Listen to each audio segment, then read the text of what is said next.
Hello.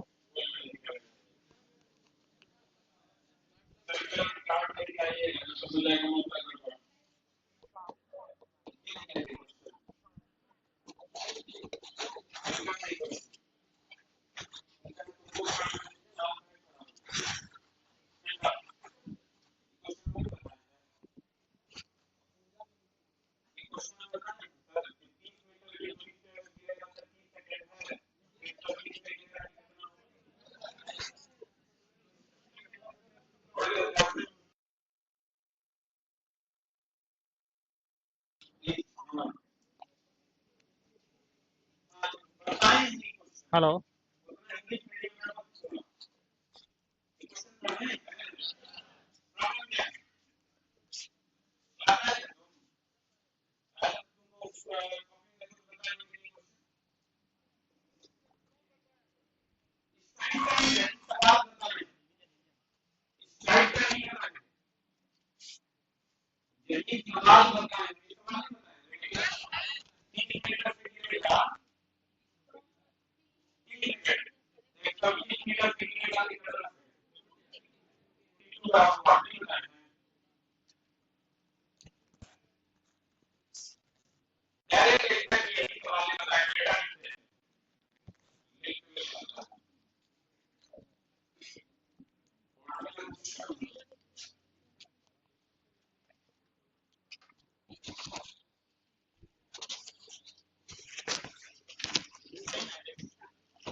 इतना नीचे कैसे चला गया? आ जाइए सर क्वेश्चन पे।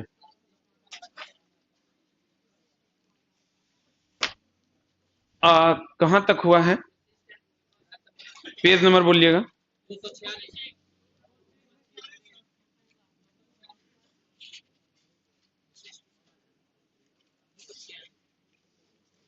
246। नहीं ठीक, नीचा वाला का चौड़ा करूं। 246।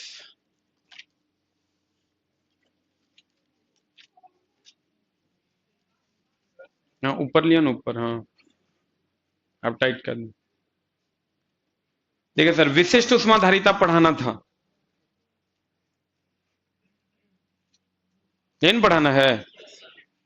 आते हैं हम सर विशिष्ट उष्माधारिता पर। बोलो न। हाँ कहाँ है क्वेश्चन? लाओ। चलो पढ़ो, जोर से बोलो। बर्फ का एक टुकड़ा को क्या किया गया? डाल दो 0 डिग्री सेल्सियस, मतलब तापमान दोनों का क्या होगा? हाँ और ये समझ गए, तो मिश्रण का ताप क्या होगा? क्वेश्चन क्या है फिर? बर्फ को 0 डिग्री सी वाले पानी में डाल दिए, डाल दो, क्या हुआ? अब नहीं पिघलेगा जी, क्योंकि बर्फ का तापमान भी 0 से ज्यादा होगा तभी ना पिघलेगा। 0 डिग्री सी पर अगर पानी है और 0 डिग्री सी पर आप बर्फ को डाल दिए, वही ना जल का त्रिक बिंदु है, जिस पर पानी पानी रहेगा, बर्फ बर्फे रहेगा, नहीं पिघलेगा। पिघलेगा? नहीं पिघलेगा। अब आ जाइए सर, कल हम आपको पढ़ाए थे उष्मागति का द्वितीय नियम, विशिष्ट उष्माधारिता पढ़ाना था, ये नहीं पढ़ाना है? देखिए सर,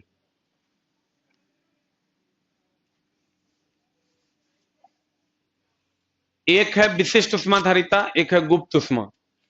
दोनों को अच्छे से देखिएगा, क्वेश्चंस हैं आपके सेट में भी और इसमें भी। क्या हो गया? हो आने न दीजिए, को बच्चा हो। अच्छा आने दीजिए, भेजिए भेजिए इधर, आने न दीजिए। ये हो बुढ़वा पगला आ गया।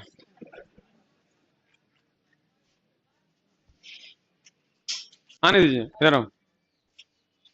काय तंग करता है रे? क्या प्रॉब्लम है तुम्हारा? आपका इसमें एडमिशन है? तुम आज लेगा एडमिशन, इसमें एडमिशन होबे नहीं करता है, तुम एडमिशन कैसे लेगा? क्लास करना है कर लो, वो अलग मैटर है। लेकिन तुम, अब चचा का काम है सर कार्ड देख के रोकना। अब आपका एडमिशन नहीं है, आप कहिएगा हम आज एडमिशन ले लेंगे। एडमिशन सर हो ही नहीं रहा है बैच में, आप कैसे कीजिएगा? बैठिए, आइए बैठिए। इस बैच में ऑलरेडी आप क्या एडमिशन लेंगे? हम 5वां चैप्टर पढ़ा रहे हैं। अब एडमिशन लेके झूठे पैसा ठगने वाला बात हो गया।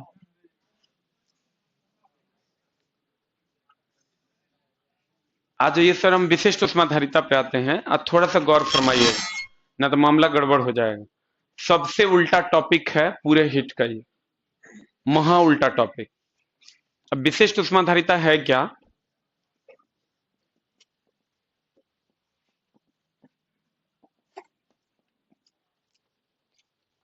Specific heat capacity. ये कहता है सर, अवस्था परिवर्तन किए बिना,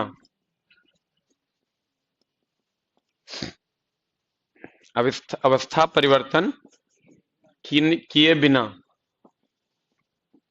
तापमान बढ़ाने के लिए दी गई ऊष्मा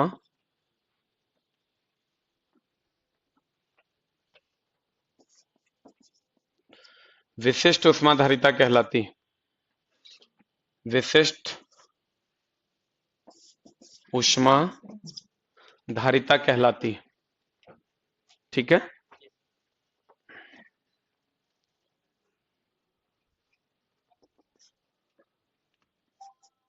अगर m द्रव्यमान का कोई पिंड है जिसका तापमान थीटा से बढ़ाना है, तो Q बराबर फॉर्मूला होता है mf थीटा। Q बराबर फॉर्मूला क्या होता है सर? Q बराबर फॉर्मूला होता है ms थीटा। ठीक है। m क्या है सर? द्रव्यमान। s क्या है? m सर Q दी गई ऊष्मा है। s विशिष्ट उष्माधारिता है।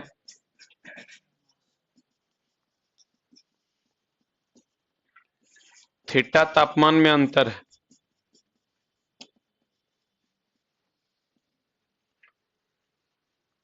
s का जब यूनिट की बात करोगे, देखिए पहले तो कंडीशन देख लीजिए। अवस्था परिवर्तन नहीं करेगा, ये ठोस को द्रव में या द्रव को गैस में नहीं बदलेगा। अवस्था परिवर्तन किए बिना तापमान बढ़ाने के लिए दी गई ऊष्मा, तापमान क्या करने के लिए? बढ़ाने के लिए दी गई ऊष्मा विशिष्ट उष्माधारिता कहलाती है।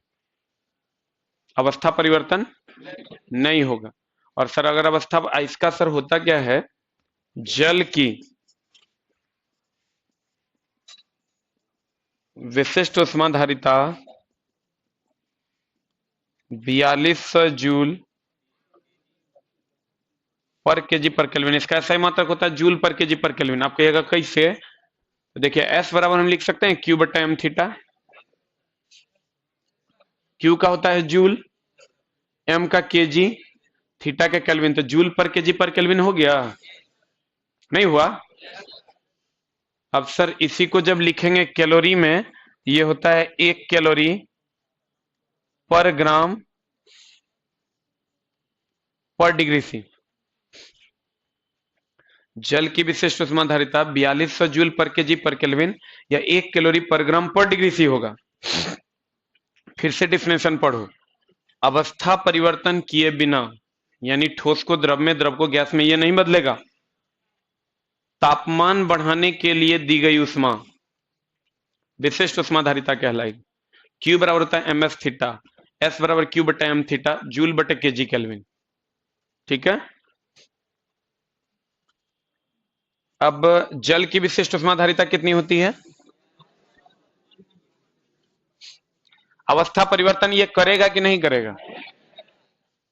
अवस्था परिवर्तन नहीं करेगा। जल की विशिष्ट उष्माधारिता होती है इतनी। बर्फ की विशिष्ट उष्माधारिता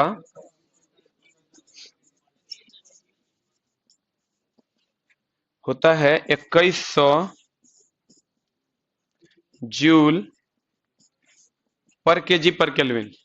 इसी को हम लोग लिखते हैं 0.5 कैलोरी पर ग्राम पर डिग्री से। ठीक है, 0.5 कैलोरी पर ग्राम पर डिग्री से। अब आपको क्वेश्चन कैसे पूछेगा? क्वेश्चन कहेगा कि बताइए पानी है 5 ग्राम 20 डिग्री सी पर।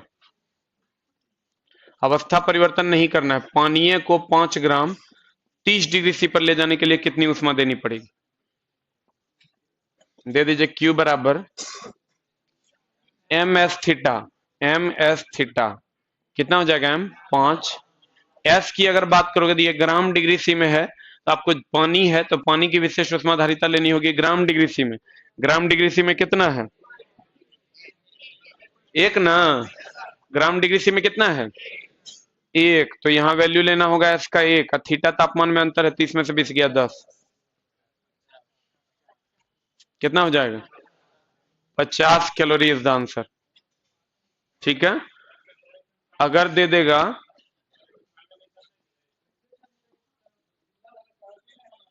आई ओई मिस्टर तिवारी,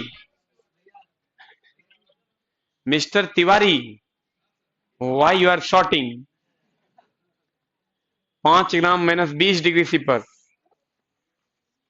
आई बर्फे रहेगा सर। आई 5 ग्राम है, मान लो -10 डिग्री सी तक ले जाना है, यहां भी लगेगा क्यू बराबर एम एस थीटा। जो उष्मा देंगे -20 को -10 तक ले जाना है तो उष्मा देना ना पड़ेगा। तो क्यू बराबर एम एस थीटा। एम कितना है? एस बर्फ की विशिष्ट उष्मा धारिता। कैलोरी ग्राम वाला लगेगा ना।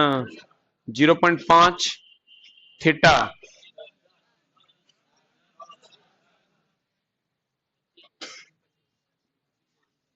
Calorie answer. इस टाइप के सवाल तुमको पूछे जाएंगे इस टॉपिक से, विशिष्ट उष्मा धारिता के टॉपिक से। कहता है, गौर फरमाइएगा, हमने आपको कहा विशिष्ट उष्मा धारिता क्या है। विशिष्ट उष्मा धारिता की अगर बात करें तो हम कहते हैं अवस्था परिवर्तन किए बिना, अवस्था परिवर्तन किए बिना तापमान को बढ़ाने के लिए जो दी गई उष्मा है, क्योंकि तापमान बढ़ाइएगा तो उष्मा देना होगा, पानी बढ़ाई लेवल बढ़ाइएगा तो पानी देना होगा। कहता है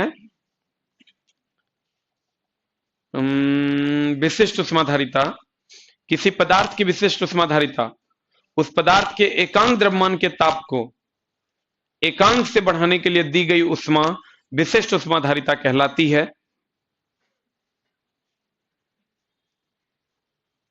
लिखिएगा विशिष्ट उष्मा धारिता जो रेड वाला है उसके आगे में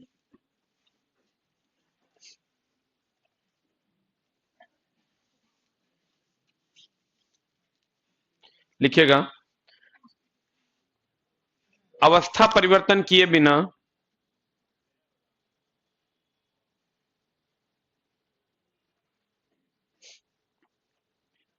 अवस्था परिवर्तन किए बिना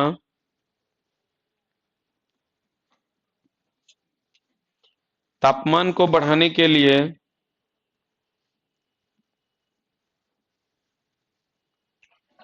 दी गई उष्मा विशिष्ट उष्मा धारिता कहलाती है।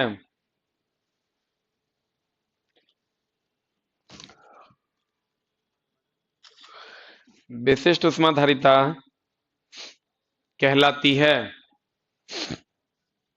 कौन उष्मा धारिता कहलाती है? विशिष्ट उष्मा धारिता कहलाती है। अब देखिए, ये अवस्था परिवर्तन किए बिना के अवस्था परिवर्तन करने के लिए खाली तापमान को बढ़ाता है, तो कहता है जनाब वहीं पर बगल में ई और ये एग्जाम्पल लिख लीजिए।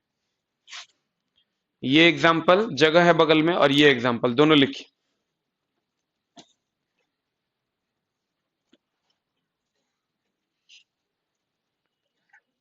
अंजन पट जाए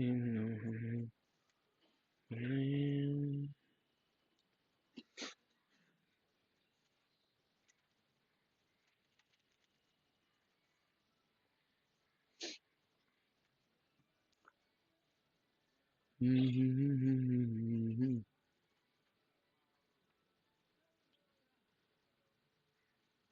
जी, आपका सवाल है sir, difference between latent heat and specific heat. बता देंगे, बर्दाश्त कीजिए।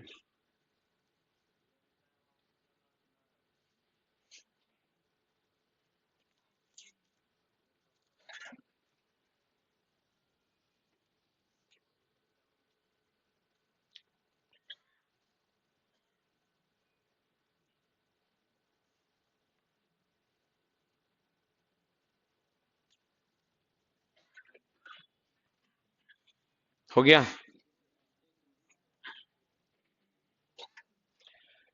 हो गया। अब देखिए, यूनिट लिखा हुआ है, एसआई मात्रक क्या हो जाएगा? जूल पर केजी पर केल्विन हो जाएगा। अब देखिए, सबसे अधिक विशिष्ट ऊष्माधारिता होती है हाइड्रोजन गैस की।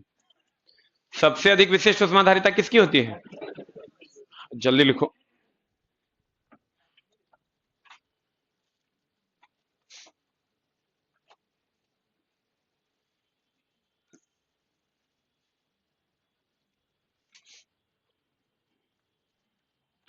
हो गया? बड़ा उल्टा टॉपिक है, एकदम आराम से पढ़ने का चीज है, ना तो गड़बड़ हो जाएगा। अब देखिए, कहता सबसे अधिक विशिष्ट ऊष्माधारिता किसकी होती है? हाइड्रोजन गैस की।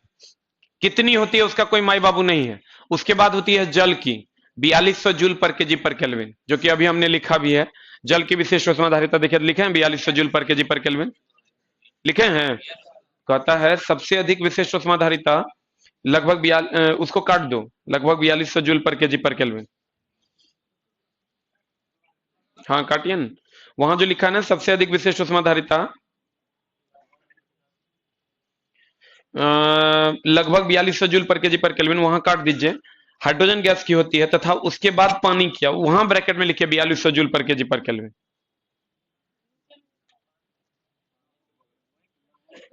है, समझ में नहीं करता है। सबसे अधिक विशिष्ट ऊष्माधारिता हाइड्रोजन गैस की होती है, ये लाइन होगा, तथा उसके बाद पानी की होती है, उसके ब्रैकेट में लिखो 4200 जूल पर केजी पर केल्विन। हाँ ठीक है, लिखो ना, हमरा मत सिखाओ की लिखल है, हमरो दिख रहा है। पानी का उपयोग वाहनों के किसमें किया जाता है? रेडिएटर में। पानी का उपयोग वाहनों के किसमें किया जाता है? रेडिएटर में किया जाता है। खाना बनाने वाले बर्तनों की विशिष्ट ऊष्माधारिता तथा उसमें चालकता अधिक होती है। यहां थोड़ा सा मामला तो हर गड़बड़ हो जाएगा।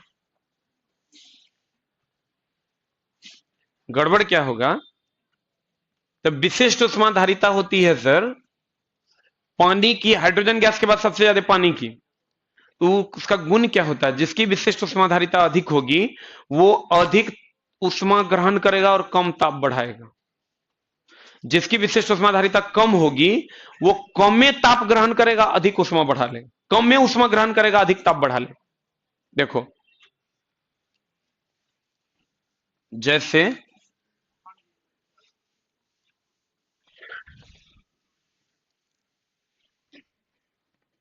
अगर विशिष्ट ऊष्माधारिता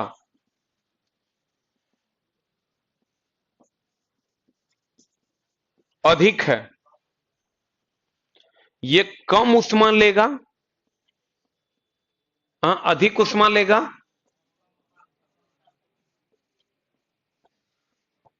अधिक ऊष्मा लेगा और कम ताप बढ़ाएगा।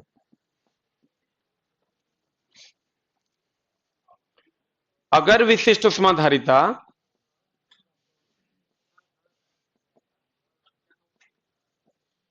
कम है, ये कम ऊष्मा लेगा,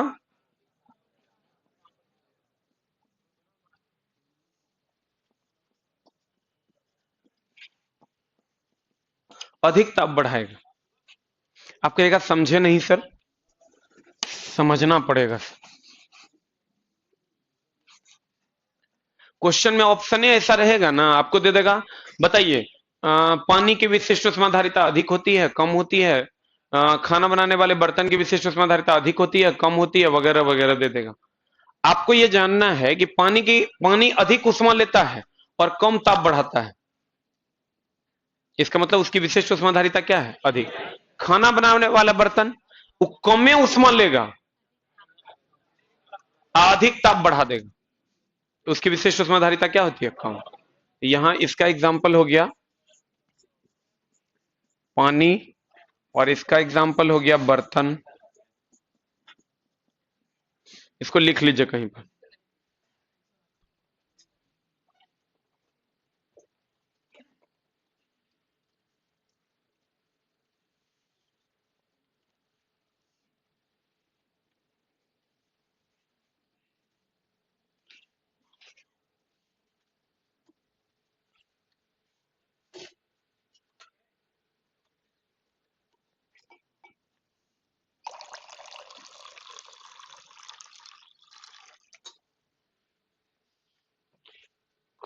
क्या बदले?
अनुज कुमार जी का सवाल है, एसएन और एजी में किसका मेल्टिंग पॉइंट कम है? एसएन बोले तो टीन और चांदी में किसका गलनांक कम है? टीन का कम है और चांदी का ज्यादा। एक और सवाल है,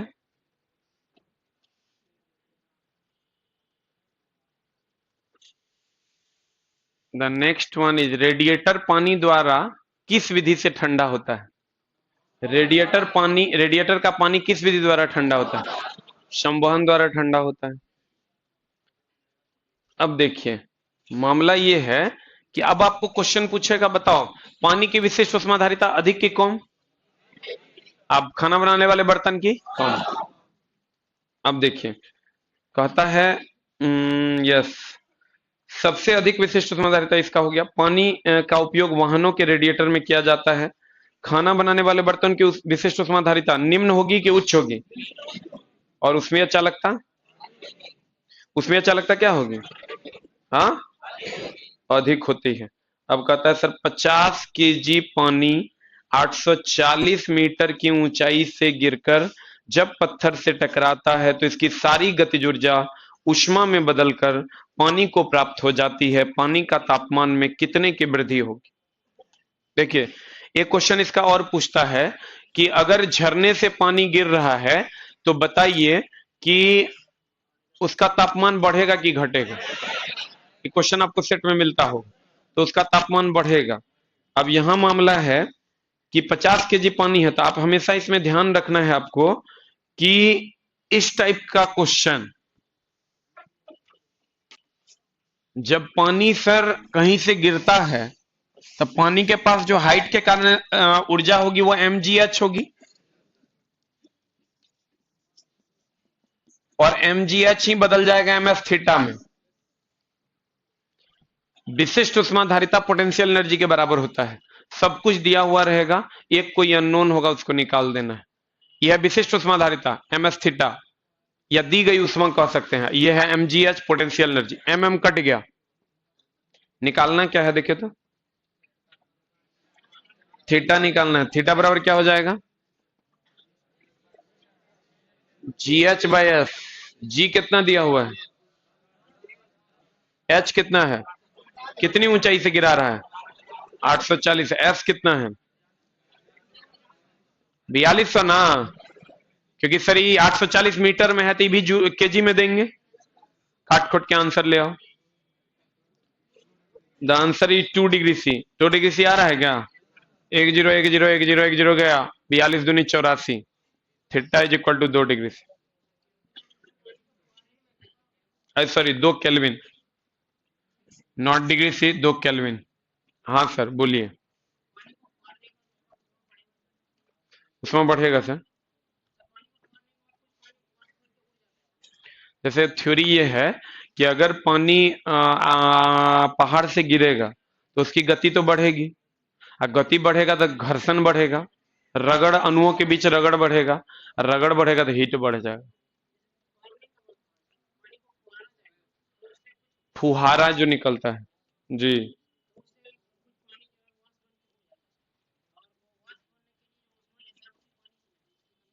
वो तो दूसरा थ्योरी आप लगा रहे हैं।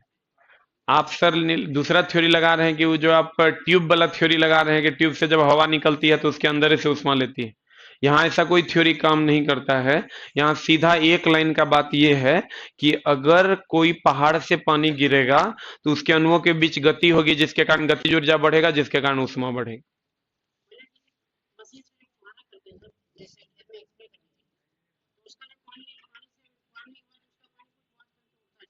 ठीक है, वो हम कहाँ नहीं मान रहे।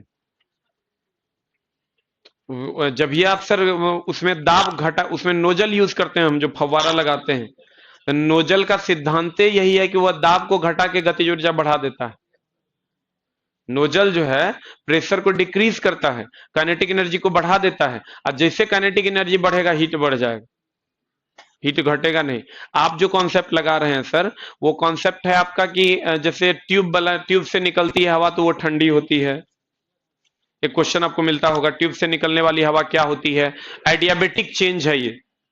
आइडियाबेटिक चेंज में, नहीं गुप्त उष्मा नहीं, आइडियाबेटिक चेंज कहते हैं इसको। आइडियाबेटिक चेंज में जब कोई भी, जैसे बर्फ फैलता है, बर्फ एकाएक इतना फैल जाता है सर कि वह अपने अंदर से ही तापमान लेता है और उसी के कारण सूखा बर्फ CO2 का निर्माण हो जाता है। वही थ्योरी यहां भी लगता है, जब कहेगा ट्यूब से जब उष्मा निकलेगी, गैस निकलती है, तो वह निकलने के लिए उष्मा अपने अंदर से लेती है, जिसके कारण वह ठंडा हवा देती है। वो यहां पर लेकिन वो थ्योरी काम नहीं करेंगे। यहाँ सीधा लगाएंगे कि भैया अगर कोई पानी गिर रहा है तो गतिज ऊर्जा बढ़ेगा, क्योंकि जो जो वस्तु सर नीचे आता है उसकी गतिज ऊर्जा बढ़ती है, गति ऊर्जा बढ़ेगा तो घर्षण बढ़ेगा, और घर्षण बढ़ेगा तो हीट बढ़ेगा। तो वही सर जो mgh है उसका जो स्थितिज ऊर्जा है वही सर Q बराबर ms थीटा के बराबर हो जाएगा। कभी हो सर झरना से पानी गिरे ना, एक लाइन का थ्योरी लगाना है, mgh बराबर ms थीटा, उसी से आपका सवाल बन जाएगा। डिग्री सी को काट के केल्विन कर दो, डिग्री सी को काट के केल्विन कर दीजिए।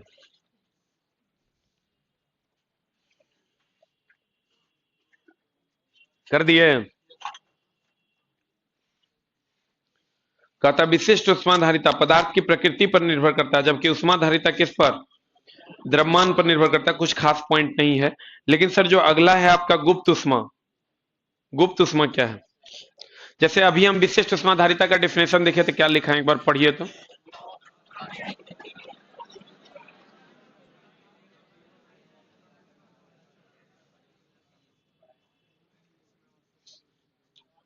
विशिष्ट उष्माधारिता का हम डेफिनेशन लिखाए हैं आपको कि अवस्था परिवर्तन किए बिना तापमान को बदलने के लिए दी गई उष्मा विशिष्ट उष्माधारिता कहलाती है। यही लिखाए हैं। अब गुप्त उष्मा ऐसा नहीं है।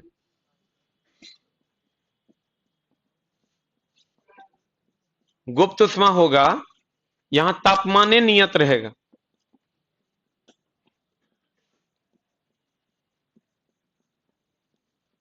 तापमान नियत रखते हुए अवस्था को बदलने के लिए दी गई उष्मा गुप्त उष्मा कहलाती है।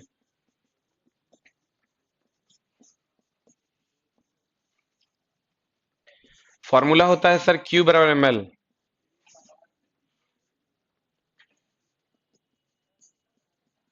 Q दी गई उष्मा है, M तो द्रव्यमान है और L गुप्त उष्मा है।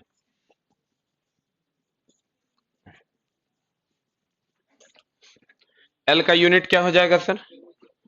L बराबर Q बटा M, क्या होगा बताइए? Q का हो गया उष्मा है तो जूल, m द्रव्यमान है तो जूल पर केजी हो जाएगा। अगर सीजीएस में बताएंगे तो कैलोरी पर ग्राम हो जाएगा। जूल पर केजी अगर सीजीएस में बताएंगे तो क्या हो जाएगा, कैलोरी पर ग्राम हो जाएगा। बोलिए ना। अब सर तापमान नियत रखेंगे और तब अवस्था को बदलने के लिए दी गई ऊष्मा। तापमान को नियत रखते हुए अवस्था को बदलेंगे, यानी पानी बर्फ है तो पानी बदल देंगे, अब पानी है तो जलवाष्प में बदल देंगे, लेकिन तापमान नियत रखेंगे। हमको बताओ कितना डिग्री सी पर के बाद बर्फ पानी बन जाएगा और कितना डिग्री सी के बाद जल जलवाष्प बन जाएगा, 100 कितना। तो सर जब आप आओगे तो बर्फ की विशिष्ट, बर्फ की गुप्त ऊष्मा कितनी, बर्फ के गलन की गुप्त ऊष्मा होता है 80 कैलोरी पर ग्राम। जूल पर ग्राम, जूल पर केजी में याद करने की जरूरत नहीं, पूछो नहीं करेगा। और जल के वाष्पन की जो गुप्त ऊष्मा होती है 540 कैलोरी पर ग्राम। अब देखिए तापमान को नियत रखते हुए अवस्था को बदलना है, ये नहीं करना है। देखो कैसे करना है। ये बर्फ है 0 डिग्री सी पर 5 ग्राम, इसको पानी में बदल देना है 0 डिग्री सी पर, तापमान नियत रखना है 5 ग्राम। इसके लिए जो ऊष्मा देंगे वो होगा क्यू बराबर एम एल। एम है 5, एल हो जाएगा बर्फ के गलन की गुप्त ऊष्मा कितनी है, कितनी है 80। और यही अगर रहता पानी 100 डिग्री सी पर 5 ग्राम,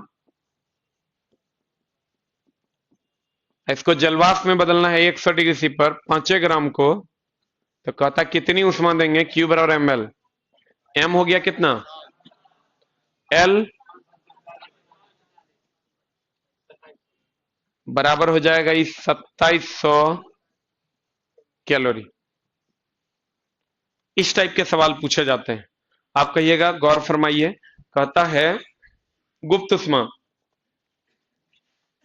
ताप को नियत रखकर वस्तु की ऊष्मा में, वस्तु की अवस्था में परिवर्तन के लिए, अवस्था में क्या के लिए, परिवर्तन के लिए दी गई ऊष्मा की मात्रा को क्या कहते हैं, गुप्त ऊष्मा कहते हैं। एम द्रव्यमान की वस्तु की अवस्था बदलने के लिए आवश्यक ऊष्मा की मात्रा क्यू बराबर एम एल है।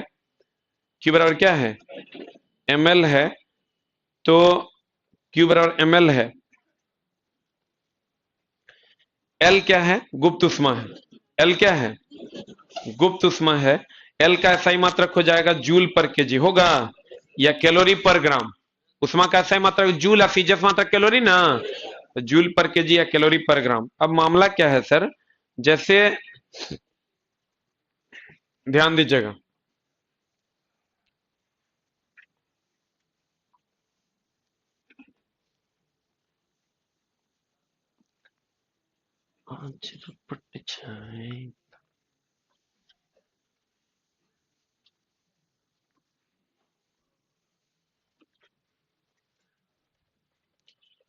अगर आपको दे दिया, अगर मान लीजिए आपको दे दिया कि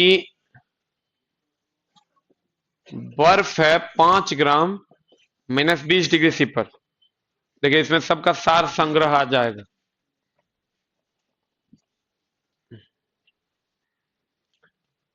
और इसको बदल देना है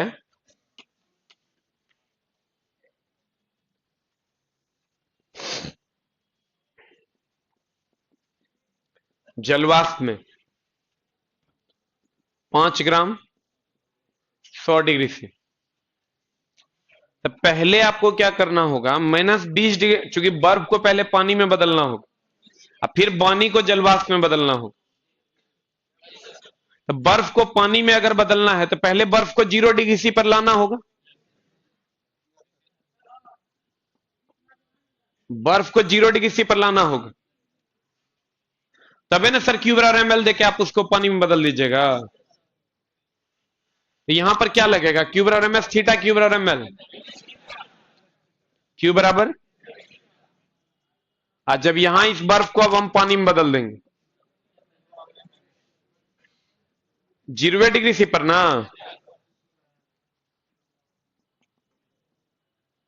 क्यू बराबर ml। अभी पानी को पानी में रहने दो, 5 ग्राम को अब बदल दो 100 डिग्री सी पर, तब ना 100 पर ले जाएंगे तब ना जलवाष्प बनेगा। कितना लगेगा, क्यू बराबर एम एस थीटा क्यू बराबर ml। अब फिर इसको सर बदल दो जलवाष्प में, तो यहां क्या लगेगा,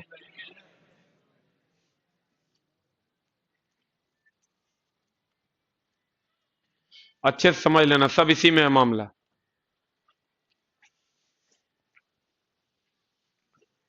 कहता है 5 ग्राम बर्फ है -20 डिग्री सी पर, इसको इतना में बदलना था तो पहले बर्फ को जल में बदलना होगा, तो बर्फ को जल में बदलने के लिए पहले बर्फ को 0 पर लाना होगा, अब तब 0 पर क्यू बराबर ml देके जल में बदल देंगे। अब जल को जलवाष्प में बदलना है तो पहले जल को 100 पर लाना होगा, बोलिए ना। 100 पर लाने के बाद क्यू बराबर ml देके जलवाष्प में बदल देंगे। अब सब कैलकुलेशन वैसे ही करेंगे। क्यू बराबर ms थीटा है, m है 5, s बर्फ की विशिष्ट उष्माधारिता 0.5, और थीटा है तापमान में अंतर,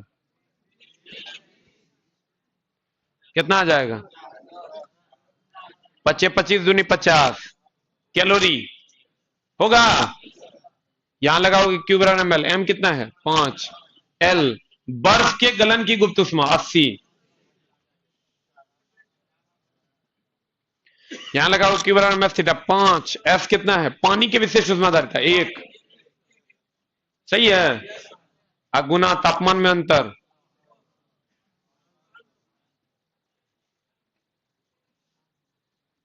क्यू बराबर ml, m कितना है 5, अब पानी के वाष्पन की गुप्त उष्मा,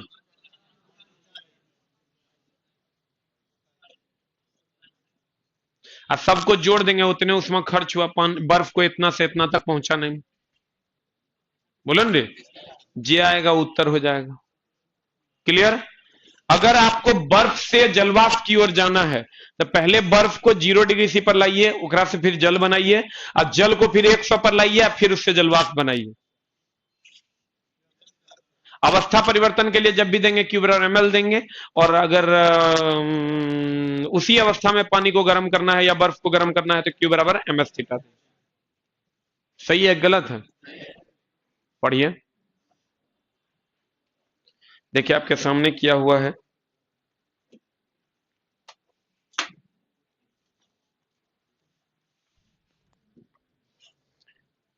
उष्माधारिता कुछ नहीं है, H बराबर ms होता है, इसका कोई एप्लीकेशन नहीं है यहाँ।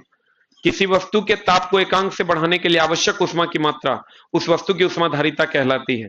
H बराबर ms होता है, वहां H उष्माधारिता, वहां लिख लो H बराबर ms, H बराबर लिखिएगा ms, H बराबर लिखिएगा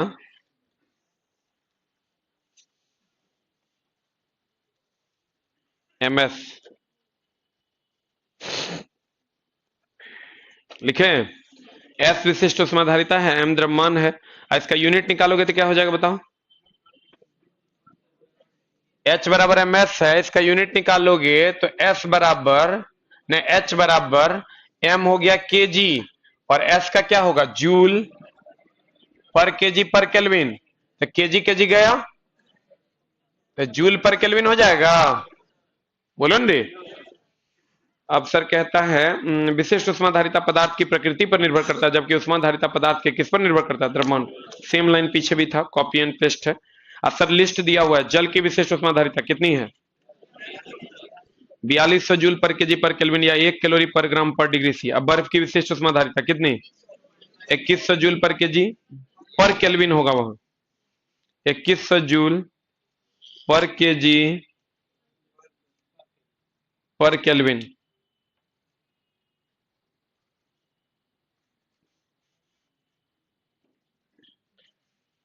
0.5 कैलोरी पर ग्राम पर डिग्री सी। 1 कैलोरी बराबर कितना? 4.18 जूल या 4.2 जूल होता है।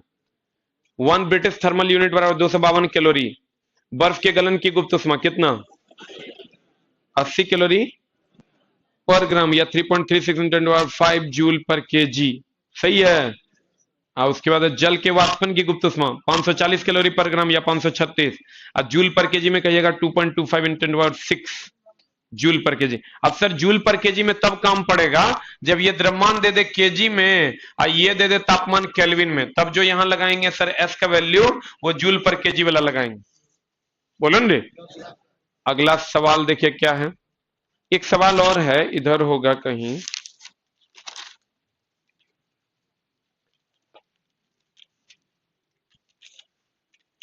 Next page पलटिए।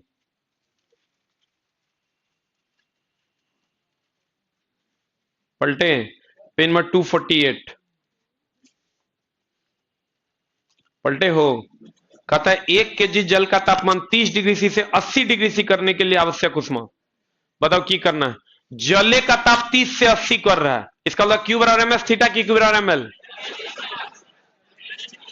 क्यू बराबर गड़बड़ है का? क्यू बराबर एम एस थीटा ना लगा देंगे। एम दिया हुआ है कितना? 1 केजी, उसको 1000 कर लो।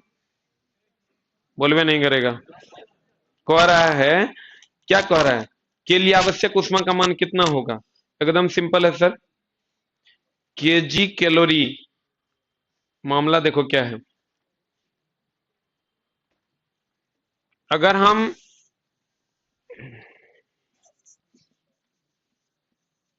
एम कितना है? 1000 गुना एस। एस कितना है रे? 1 ना। थीटा ये हो जाएगा 50,000 कैलोरी। ग्राम होगा कैलोरी होगा। इसको जब सर आप कीजिएगा क्यू बराबर हम लिख सकते हैं 50 किलो कैलोरी। तो वहां केजी कैलोरी की जगह करो किलो कैलोरी। अरे 1000 को ठीक करो, गलत है वहां। पूरा काट दो, सोल्यूशन नया लिख दो। तेरे सजदे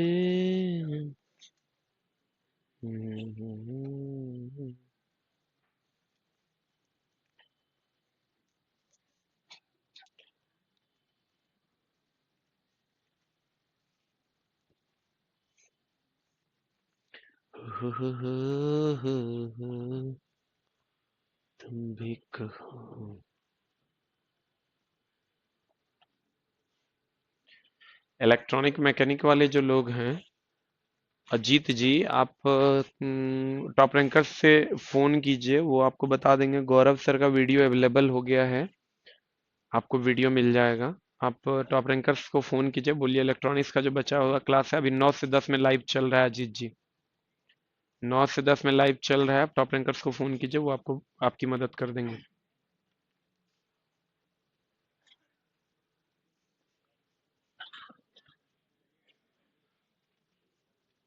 हो गया। अब देखिए सर, क्यू बराबर एम एस थीटा लगाए हम, कुछ नहीं किए। एम 1000 1 केजी दिया था, 1000 ग्राम कर दिए। एस 1 कर दिए, थीटा 50 हो गया। 50,000 आया तो आंसर हो गया 50 किलो कैलोरी। अगला सवाल क्या है? -20 डिग्री सी ताप पर रखे 5 ग्राम बर्फ। ई दे दिया -20 डिग्री सी पर 5 ग्राम बर्फ। कितना पर ले जाना है? 100 डिग्री सी पर वाष्प में परिवर्तित करना है। यही तो हम बनेबे किए, यही बनाए हो। 100 डिग्री सी पर वाष्प में थी, सबको जोड़ दो आंसर आ जाएगा। बोलवे नहीं करेगा। तो राइट आंसर कितना हो गया? 3650 होगा। फिर कह रहा है 0 डिग्री सी पर 1 किलोग्राम बर्फ को। अब यहां से शुरू किया है, यहां से ई वाला स्टेप खत्म है, हम भी यहीं से शुरू करते हैं। 0 डिग्री सी पर 1 किलोग्राम बर्फ है। कितना बर्फ है? 1 केजी। 1 केजी हो गया मतलब 1000 ग्राम हो गया।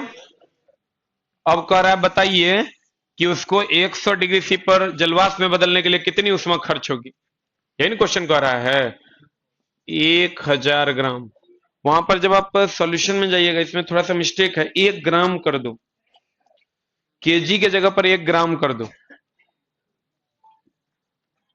मिस्टेक से लिखा गया है 1 ग्राम करो ना क्वेश्चन में। 1 केजी से भी बनेगा तो 1000 का लफड़ा हो जाएगा, 1 ग्राम है, हो गया। बनेगा सवाल? नहीं बनेगा रे। कैसे बनेगा बताओ?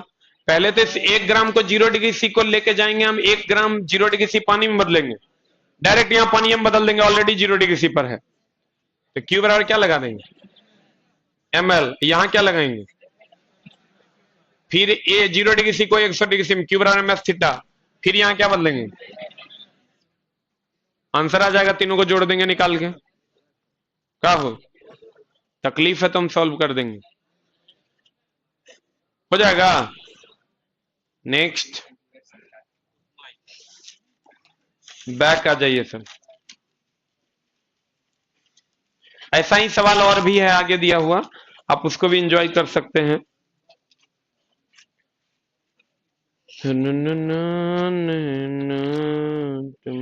बहुत सारा सवाल दिया हुआ है सर, टोटल बन जाएगा जितना भी न्यूमेरिकल है। हीट इंजन, कौन इंजन है जनाब?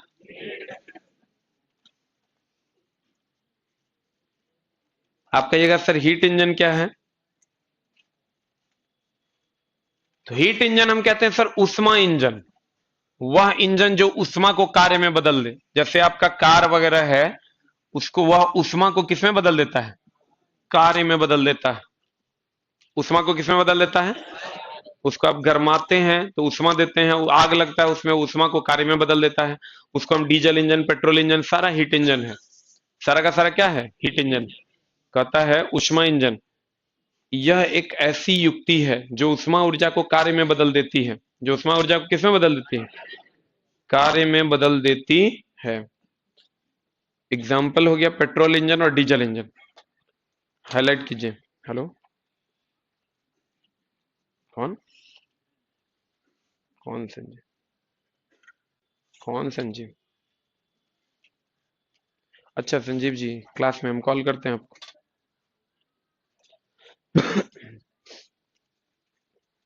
अब देखिए सर, यदि कोई उष्मा इंजन टी ताप पर, मामला क्या है कि आपको उष्मा इंजन का दक्षता का क्वेश्चन पूछेगा। कैसा क्वेश्चन पूछेगा वो भी हम दिए दिए हैं नीचे। अगर आपको दे दे कि अगर कोई इंजन T1 ताप पर Q1 उष्मा लेता है और T2 ताप पर Q2 उष्मा दे देता है, तब इस उष्मा इंजन की जो दक्षता होगी Q1 माइनस Q2 बटा Q1 गुना 100, या T1 माइनस T2 बटा T1 गुना 100, ये फॉर्मूला होता है। किसी भी उष्मा इंजन की दक्षता का फॉर्मूला होता है Q1 माइनस Q2 बटा Q1 गुना 100 या T1 माइनस T2 बटा T1 गुना 100। अब सर थ्योरी ये है कि अगर कोई इंजन Q1 ताप पर T1 उष्मा लेता है और Q2 ताप पर T2 उष्मा दे देता है, तब ये दक्षता का फॉर्मूला, आप क्वेश्चन देखोगे सट से बन जाएगा। पढ़िए क्वेश्चन, क्या कह रहा है क्वेश्चन? कोई उष्मा इंजन 527 डिग्री सी पर सूर्य से उष्मा लेता है और 27 डिग्री सी पर वायुमंडल को लौटा देता है। देखो कितना डिग्री सी पर ले रहा है, तो T1 दे दिया तुमको 527 डिग्री सी। हाँ क्या हो गया? 527 की हो गया भाई? कोई बात नहीं, हम कंफ्यूजन दूर करते हैं। 527 T2 कितना पर दे रहा है? 27 डिग्री सी पर। लेकिन मामला ये है कि फॉर्मूला सर केल्विन में ही वैलिड है, तो जब भी आपको तापमान मिले ना, डायरेक्ट 527 और 27 मत लगा देना, मामला गड़बड़ हो जाएगा। ये फॉर्मूला किसमें वैलिड है? केल्विन में। हम केल्विन में बोले हैं बदलने के लिए, सी है 3 टका, 3 टका को 11 टका में बदलना है, तो जोड़ देंगे तो 527 प्लस 273 800 केल्विन हो जाएगा, और 27 प्लस 273 300 केल्विन हो जाएगा। सही है? अब सर जो करने का होगा कर देंगे। आप सब फॉर्मूला दिया हुआ है, T1 T2 का वैल्यू रखिए, दक्षता निकाल दीजिए। निकाल दीजिएगा, नहीं निकलेगा, कुछ ना करना है सर, फॉर्मूला लगा देना है बस। T1 है 800, तो T1 माइनस T2, 800 माइनस 300 बटा 300 गुना 100, 20 गया, 800 में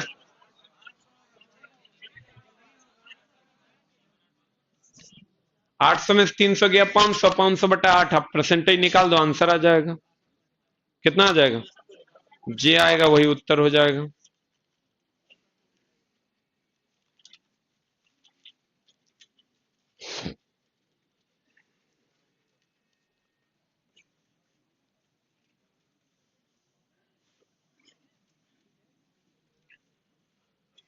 अब आते हैं एक टाइप और है सर इसके न्यूमेरिकल का। इसका न्यूमेरिकल जब आप घर पे जाके बनाओगे सर, तो A to Z न्यूमेरिकल अब आपसे बनेगा मेरे ये बताने के बाद। हो सकता है एक आध दो को लसक जाएगा, तो उसके लिए हम हैं, हम आपकी मदद कर देंगे।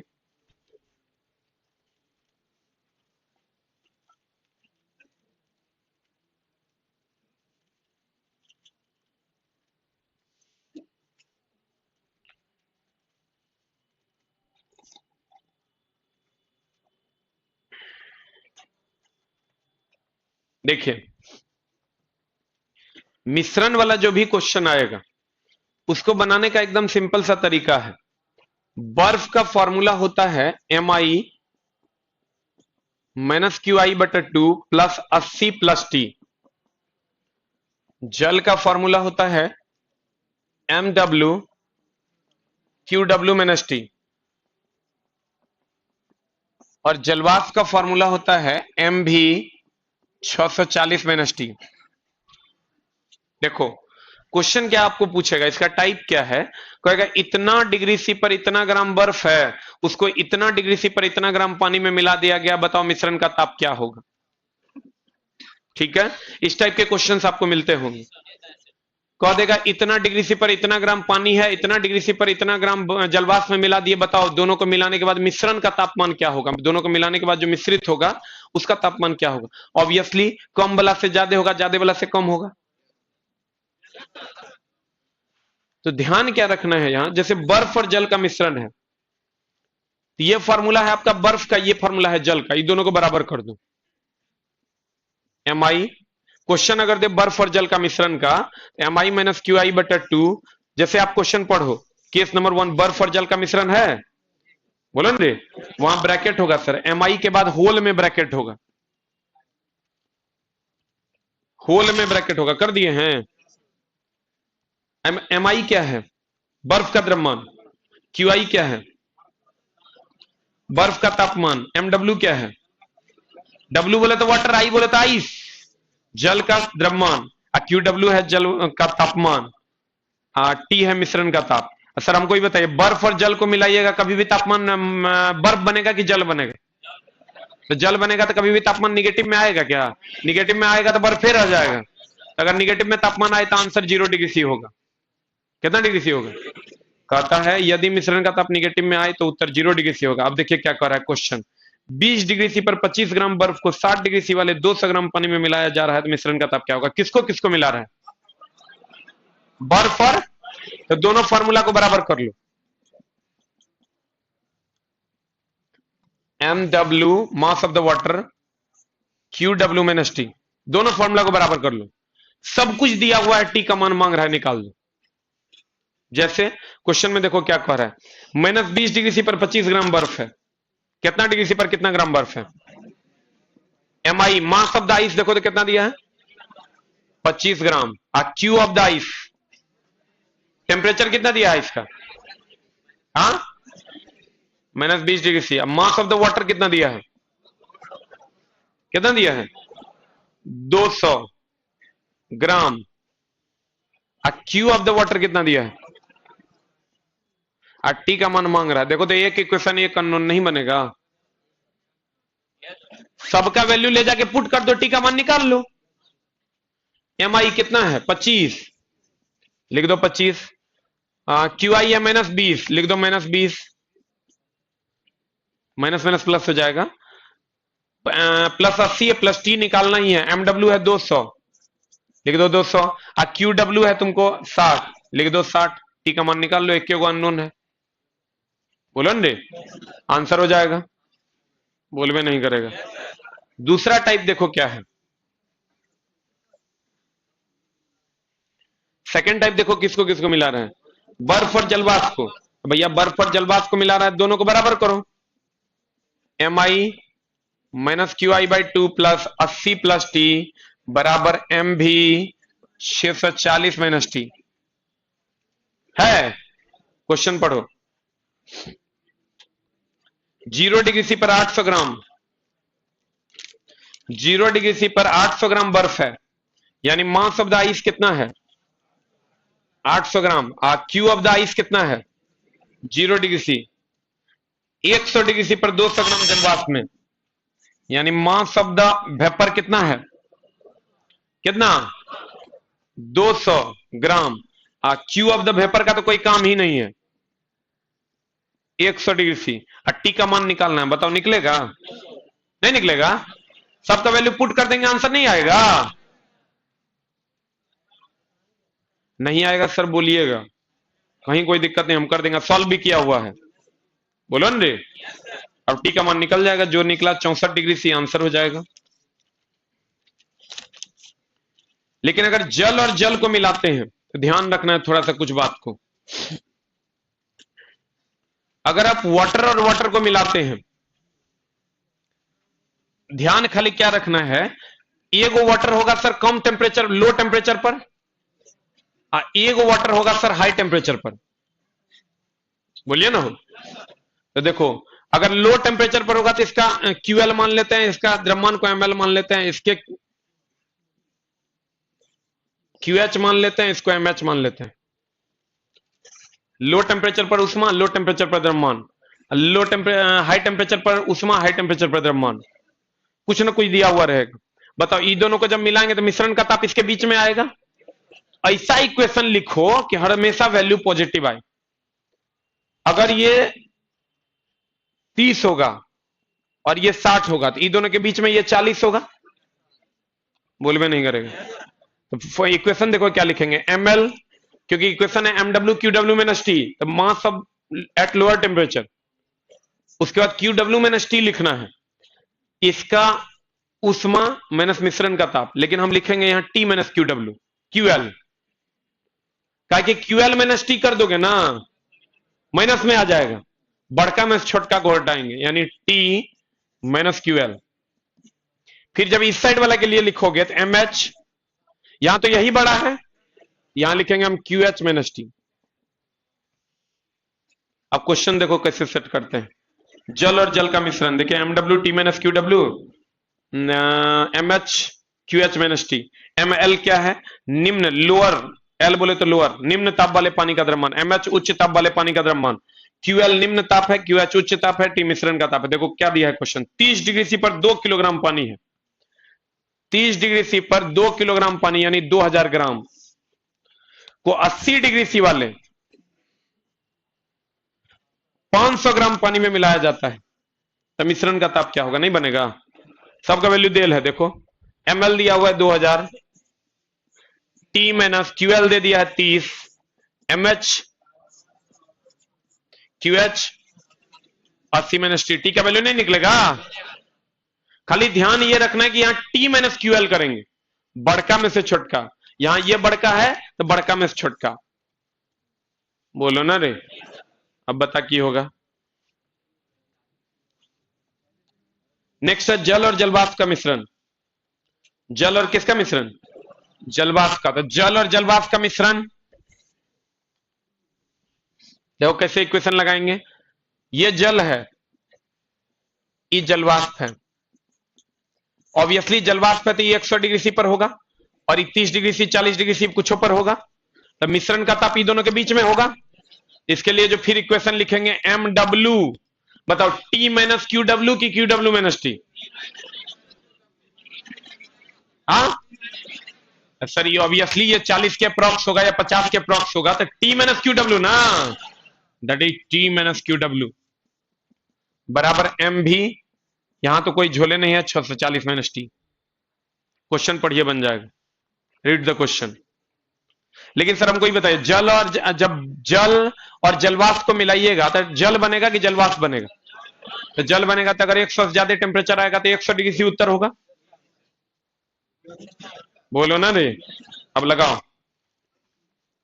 25 डिग्री सी पर 800 ग्राम पानी है, यानी एम ऑफ द वाटर दे दिया है 800 ग्राम, क्यू ऑफ द वाटर दे दिया है 25 डिग्री सी। 100 डिग्री सी पर 100 ग्राम जलवाष्प में प्रवाहित होता है। एम भी मास ऑफ द वेपर दे दिया है 100 ग्राम, क्यू भी का तो कोई काम ही नहीं है, लगा देंगे, टी का वैल्यू आएगा? नहीं आएगा। देखो ना, वैल्यू पुट करो, एम डब्ल्यू है कितना 800, टी निकालना है, क्यू डब्ल्यू है 25 बराबर 100, 640 माइनस टी, टी का वैल्यू नहीं निकलेगा? बोलवे नहीं करेगा आंसर, बोलो ना रे। अगर 100 से ज्यादा आएगा तो आंसर क्या होगा? 100 डिग्री। अगर बर्फ और जल को मिलाएंगे 0 से कम आएगा तो उत्तर क्या होगा? 0 डिग्री से। और जल और जलवाष्प को मिलाएंगे, देखो बर्फ और जल को मिलाइए, अगर उत्तर निगेटिव में आएगा तो उत्तर 0 डिग्री से होगा। जल और जलवाष्प को मिलाइए, 100 डिग्री से ज्यादा आएगा तो उत्तर 100 डिग्री से होगा। बस यही दो झोल है। और तीसरा झोल ये है कि यहां जल वाला में ध्यान रखना है, तुम कुछ मत ध्यान रखो, अगर निगेटिव आ जाए तो अपने मन से पॉजिटिव कर देना। यही फॉर्मूला लगाओ, कुछ ये सब याद रखने की जरूरत नहीं है, यही फॉर्मूला लगाइए। और निगेटिव आएगा तो जल वाला केस में पॉजिटिव मान लीजिएगा, निगेटिव को हटा दीजिएगा। बोलिए ना, आपका काम हो जाएगा। और फॉर्मूला बस तीनों को याद रखना है। जकर कह दे बर्फ और जल को मिला देना, ये दोनों को बराबर कर दो। कहे जल और जलवाष्प, ये दोनों को बराबर कर दो। कह दे बर्फ और जलवाष्प, ये दोनों को बराबर कर दो। कहे जल और बर्फ, ये दोनों को बराबर कर दो।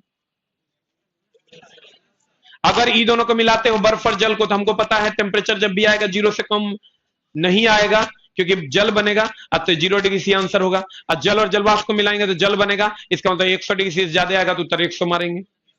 इसमें अगर निगेटिव नहीं लाएंगे, जब भी लाएंगे क्या लाएंगे? पॉजिटिव।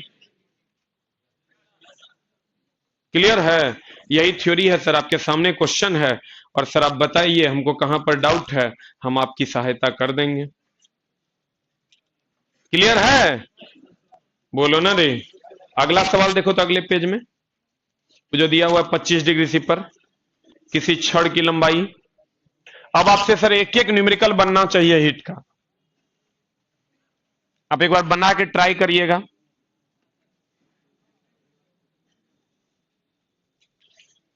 देखिए क्या कर रहे हैं, 25 डिग्री सी पर किसी छड़ की लंबाई 2.3 मीटर है। 25 डिग्री सी पर 2.3 मीटर है, कह रहा है 40 डिग्री सी पर 2.6 मीटर हो जाता है, तो 100 डिग्री सी पर क्या होगा? बनेगा हो 25 से 40 होने में 15 डिग्री सी में बढ़ाने पर 0.3 मीटर बढ़ा, तो 40 से 60 में 60 डिग्री सी है। 15 डिग्री सी में 0.3, तो 60 डिग्री सी में 3 चौका 12, 1.2 मीटर। बोलो ना, तो टोटल कितना हो जाएगा? 2.6 प्लस 1.2, 3.8 मीटर हो जाएगा 100 डिग्री सी पर। बोलवे नहीं करेगा। ठीक है, क्वेश्चन पढ़िए तो। 25 डिग्री सी पर किसी छड़ की लंबाई 2.3 मीटर है तथा 40 डिग्री सी पर 2.6 मीटर है, तो 100 डिग्री सी पर इस छड़ की लंबाई क्या होगी? 25 डिग्री सी पर दे दिया 2.3, 40 पर कह रहा है 2.6, यानी 15 डिग्री सी में 0.3 मीटर बढ़ा। बोलो ना, तो 60 डिग्री सी जब बढ़ाएंगे तब 3 चौका 12, 1.2 मीटर बढ़ेगा। हर 15 डिग्री सी में 0.3 मीटर बढ़ रहा है, इसका मतलब जब 60 बढ़ाएंगे तो 4 गुना होगा। बोलो ना, तो राइट आंसर 3.8 मीटर। सही है? कहेगा कितना बढ़ जाएगा? कहेंगे 1.2 मीटर। कहेगा कितना हो जाएगा? 3.8 मीटर। बोलवे नहीं करेगा। This is the answer.